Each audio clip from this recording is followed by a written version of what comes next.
साथियों नमस्कार। आप सभी का पहाड़ी स्टडी क्लास में बहुत बहुत स्वागत है। साथियों आज हम देखेंगे छंद। छंद क्या होता है इसके बारे में चर्चा करेंगे। हम छंद की बेसिक जानकारी वो देख रहे। तो देखते हैं कि छंद, अभी तक हमने अलंकार देखे। अलंकार लगभग सभी देख लिए हैं, और भी कोई अलंकार जो मैन हो जिसकी जरूरत हो तो मैं बता दूंगा।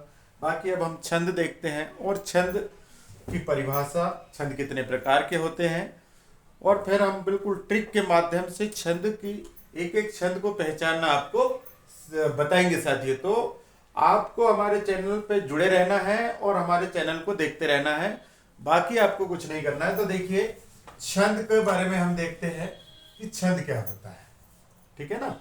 तो छंद की सबसे पहले हम परिभाषा देख लेते हैं। साथियों परिभाषा, जिस रचना में अक्षरों एवं मात्राओं की संख्या निश्चित हो तथा यति गति एवं तुक आदि का ख्याल रखा जाए उसे छंद कहते हैं।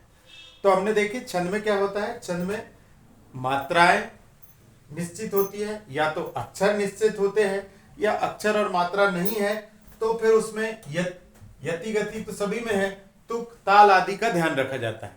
इस प्रकार जो भी रचना है जिसमें इस प्रकार के बंधन है वो छंद कहलाते हैं। बंधन, मात्राओं का बंधन, अक्षरों का बंधन, अगर अक्षर मात्रा नहीं है तो नाद ताल आदि का बंधन। इस प्रकार की जो भी रचना है वो क्या कहलाएगी, छंद कहलाएगी। साथियों अब हम देख लेते हैं कि छंद कितने प्रकार के होते हैं। तो छंद जो होते हैं, छंद होते हैं तीन प्रकार के। छंद के प्रकार, तीन प्रकार के छंद होते हैं। मात्रिक छंद, वर्णिक छंद और मुक्तक छंद। तीन प्रकार के छंद होते हैं साथियों, मात्रिक छंद, वर्णिक छंद और मुक्तक छंद। ये ध्यान रखना आपको कि छंद कितने प्रकार के होते हैं। तो तीन प्रकार के होते हैं। हम अक्सर वर्णिक छंद पढ़ते हैं, मात्रिक छंद पढ़ते हैं और वर्णिक छंद। एक छंद होता है मुक्तक छंद, उसके बारे में भी हम बता रहे हैं, है ना। तो तीन छंद होते हैं। मात्रिक छंद क्या होता है, सबसे पहले देख लेते हैं कि मात्रिक छंद क्या होता है। तो मात्रिक छंद जो है, जैसे नाम से ही स्पष्ट है, मात्रिक मतलब मात्राओं पे आधारित। मात्रिक छंद मतलब मात्राओं पे आधारित। तो मात्रिक छंद क्या है, जिन छंदों में मात्राओं की गणना की जाए वो कौन सा छंद होगा, मात्रिक छंद होगा। जिन छंदों में मात्राएं की गणना की जाए, याद रखना, जिन छंदों में मात्राएं की गणना। अब मात्राएं की गणना किस टाइप से करते हैं वो हम एक एक छंद अलग अलग करके एक एक वीडियो बनाएंगे जिसमें मात्राएं की गणना करना बताएंगे। साथियों अभी हम इनकी परिभाषा, प्रकार आदि के बारे में चर्चा कर लेते हैं। तो हमने मात्रिक छंद देख लिए। जिन छंदों में क्या होता है, मात्राओं की गणना, मतलब मात्राएं निश्चित होती है, उसमें मात्राएं का प्रतिबंध होता है, मात्रा निश्चित होती है, वो छंद मात्रिक छंद होता है। और मात्रिक छंद के प्रकार में बात करें तो हम प्रकार देख लेते हैं। जैसे दोहा हो गया, दोहा, सोरठा, चौपाई, रोला, उलाला, छपैया, गीतिका, हरि गीतिका आदि, ये सभी क्या है, मात्रिक छंद के उदाहरण है। तो मात्रिक छंद में हमने देखे कि कितने सारे प्रकार के जो हम अक्सर पढ़ते आते हैं, है ना। दोहा, चौपाई ये हम डेली पढ़ते हैं, ये सब किस में आते हैं, मात्रिक छंद में आते हैं। अब हम देखेंगे वर्णिक छंद। वर्णिक छंद, नाम से वर्णिक छंद मतलब वर्ण पर आधारित छंद। ठीक है ना। जिन छंदों में वर्णों की गणना की जाए, किसकी गणना की जाए साथियों, वर्णों की। जिन छंदों में वर्णों की गणना की जाए वहां कौन सा होगा, वर्णिक छंद होगा। ठीक है। तो याद रखना है कि जिन छंदों में मात्राओं की गणना की जाती है वो मात्रिक छंद होता है, और जिन छंदों में वर्णों की गणना की जाए वो वर्णिक छंद होता है। तो इस प्रकार देखिए हमने मात्रिक छंद और वर्णिक छंद अलग अलग समझ लिए। और वर्णिक छंद के प्रकार जैसे कवित्त छंद है, सवैया है आदि। इनके सवैया के बहुत सारे रूप होते हैं, उनके भी एक एक सभी हम प्रकार देखेंगे। तो कवित्त छंद, सवैया छंद आदि क्या है, ये वर्णिक छंद के उदाहरण है साथियों। तो हमने देखे मात्रिक छंद और वर्णिक छंद, जो ज्यादा चलन में रहते हैं, ये दो छंद रहते हैं। फिर एक छंद है मुक्तक छंद, है ना, जिसको हम परिभाषा उसकी भी देख लेते हैं कि मुक्तक छंद होता क्या है।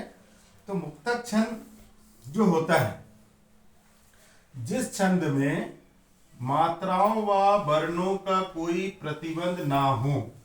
समझ रहे हैं साथियों कि जिस छंद में क्या है, मात्रा या वर्ण का कोई प्रतिबंध नहीं होना। जिस छंद में मात्राओं व वर्णों का कोई प्रतिबंध नहीं होना चाहिए, मतलब इसमें कितनी मात्रा है उससे कोई मतलब नहीं, कितने अक्षर है उससे भी कोई मतलब नहीं, मतलब इनकी गिनती से कोई, इनकी मात्राओं या वर्णों की गिनती का कोई प्रभाव नहीं पड़ता है ना।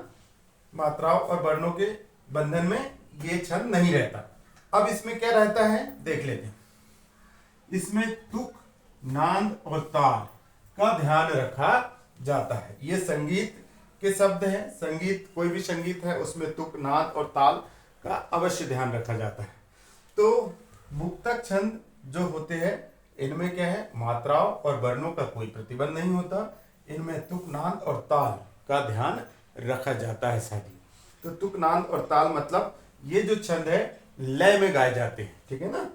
कुछ तुक और नाद और ताल का पूरा पूरा जहां ध्यान रखा जाए, ऐसा जो छंद है, ऐसी जो रचना है वो क्या होगा, मात्रिक छंद होगा साथी। तो हमने देखे छंद क्या होते हैं। तो छंद हमने देख ली कि जिन रचना में अक्षरों एवं मात्राओं की संख्या, यति, गति, तुक, नाद, ताल आदि का ख्याल रखा जाए वो क्या होता है, छंद होता है। छंद के हमने देखे छंद के प्रकार कितने होते हैं, मात्रिक छंद, वर्णिक छंद और मुक्तक छंद, मतलब 3 प्रकार होते हैं, ठीक है ना। फिर मात्रिक छंद, जिन छंदों में मात्राओं की गणना की जाए वो मात्रिक छंद। प्रकार दोहा, सोटा, चौपाई, रोला, उलाला, छपे, गीतिका, हरिगीतिका आदि। फिर वर्णिक छंद में जिन छंदों में वर्णों की गणना की जाए वो वर्णिक छंद होता है। इसके उदाहरण है कवित छंद, सफेद छंद आदि। फिर हम मुक्तक छंद देखते हैं। तो जिस छंद में मात्राओं व वर्णों का कोई प्रतिबंध ना हो और इसमें तुक, नाद और ताल का ध्यान रखा जाए, ये जो है अपना मुक्तक छंद है साथियों। तो साथियों आज हमने मुक्तक छंद, वर्णिक छंद और मात्रिक छंद की परिभाषा, इनके प्रकार आदि का विस्तृत रूप से देखे। अब हम इन छंदों को, इनके प्रकारों को एक एक करके, एक एक दो करके पूरे प्रकारों की उदाहरण सहित और मात्राओं की गणना सहित विस्तृत वर्णन करेंगे साथियों। तो साथियों मिलते हैं अगले वीडियो में, तब तक के लिए नमस्कार साथियों।